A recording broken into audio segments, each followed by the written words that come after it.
क्या ये उस शपथ का हनन नहीं है? क्या ये देश से गद्दारी नहीं है? और मैं गद्दारी शब्द का इस्तेमाल बहुत जिम्मेदारी से कर रहा हूं। ये कहना गलत नहीं होगा, कांग्रेस पार्टी आज गद्दारों की फौज है। सिर्फ इन्हें सत्ता चाहिए। सत्ता पाने के लिए ये भी किसी भी हद तक गिर सकते हैं। सोनिया गांधी जी की उपस्थिति में मिशेल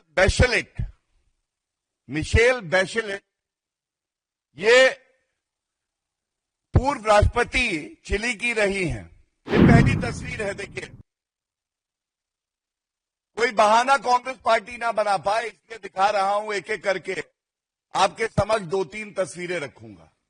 जैसे कांग्रेस का डीएनए भारत विरोधी है,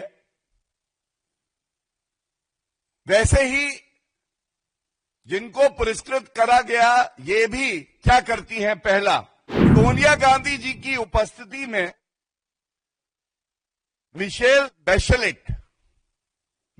बैचेलेट ये पूर्व राष्ट्रपति चिली की रही हैं। इनको पुरस्कृत किया जाता है और ये क्यों चिंताजनक है मैं आपको बताता हूं। ये पहली तस्वीर है, देखिए। कोई बहाना कांग्रेस पार्टी ना बना पाए, इसलिए दिखा रहा हूं एक एक करके। आपके समक्ष 2-3 तस्वीरें रखूंगा।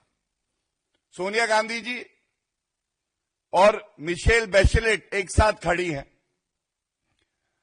अब जानिए कि जैसे कांग्रेस का डीएनए भारत विरोधी है,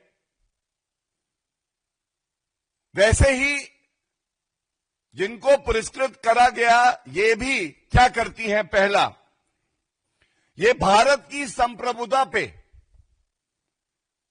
प्रहार करती हैं। और बड़ी जिम्मेदारी से मैं आपको बताता हूं, 42nd session of human rights council में, जिसकी ये अध्यक्षता कर रही थी, अनुच्छेद 370 संवैधानिक तरीके से संशोधित किया गया, हम सबको पता है। तो इन्होंने प्रश्न लगाया कि भारत में, कश्मीर में मानव अधिकारों का हनन हो रहा है और भारत की संसद को ऐसा कोई संशोधन नहीं करना चाहिए। तो पहली बात, राहुल गांधी जी तो संविधान दिखा दिखा के थकते नहीं है, लेकिन पढ़ते नहीं है। संविधान संशोधन संसद लाएगी। Sovereignty means there would be no external interference. संप्रभुता का तो मतलब ही यही है कि बाहरी शक्तियों का हस्तक्षेप नहीं होगा। तो आज ये पूछा नहीं जाएगा, जिनको सोनिया गांधी की उपस्थिति में इंदिरा गांधी फाउंडेशन पुरस्कृत कर रहा है, पीस का, शांति का पुरस्कार दे रहा है, वो तो ये कहती हैं दखल अंदाजी करके हमारे अंदरूनी मामले में कि अनुच्छेद 370 को संशोधित नहीं किया जाना चाहिए और जो भारत के नागरिक हैं, कश्मीर के निवासी हैं, उनके मानव अधिकारों का हनन हो रहा है। दूसरा, ये तस्वीर भी बहुत कुछ कहती है, हम सब जानते हैं। राहुल गांधी के सबसे पूजनीय, प्रिय, लविंग अंकल कौन है? जॉर्ज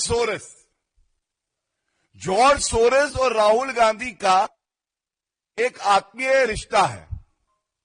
और जॉर्ज सोरेस का मकसद केवल भारत का नुकसान करना, सत्ता परिवर्तन करना और जो जनादेश है उसका अपमान करना है। अब आप ये देखिए, ये तस्वीर मैं आपको दिखा रहा हूं। ये तस्वीर जॉर्ज सोरेस है और साथ में मिशेल बैचेलेट खड़ी हुई है। ये अंतर्राष्ट्रीय शक्तियां जो भारत विरोधी कार्य करती हैं, भारत के संविधान का अपमान करती हैं, हमारे जनादेश का अपमान करती हैं, जिसको राहुल गांधी आगे बढ़ाते हैं, अब सोनिया गांधी भी पीछे नहीं हटेंगी। और ये दिखाई दे रहा है दोनों ऐसी शक्तियां मिल रही हैं। अब यह भी पूछा जाएगा, क्या हक है सोनिया गांधी जी को ऐसी महिला को पुरस्कार दे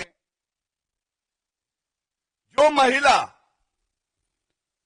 मैं बड़ी जिम्मेदारी से आपके सामने दो तथ्य रखूंगा, आप भी चिंतित रहेंगे।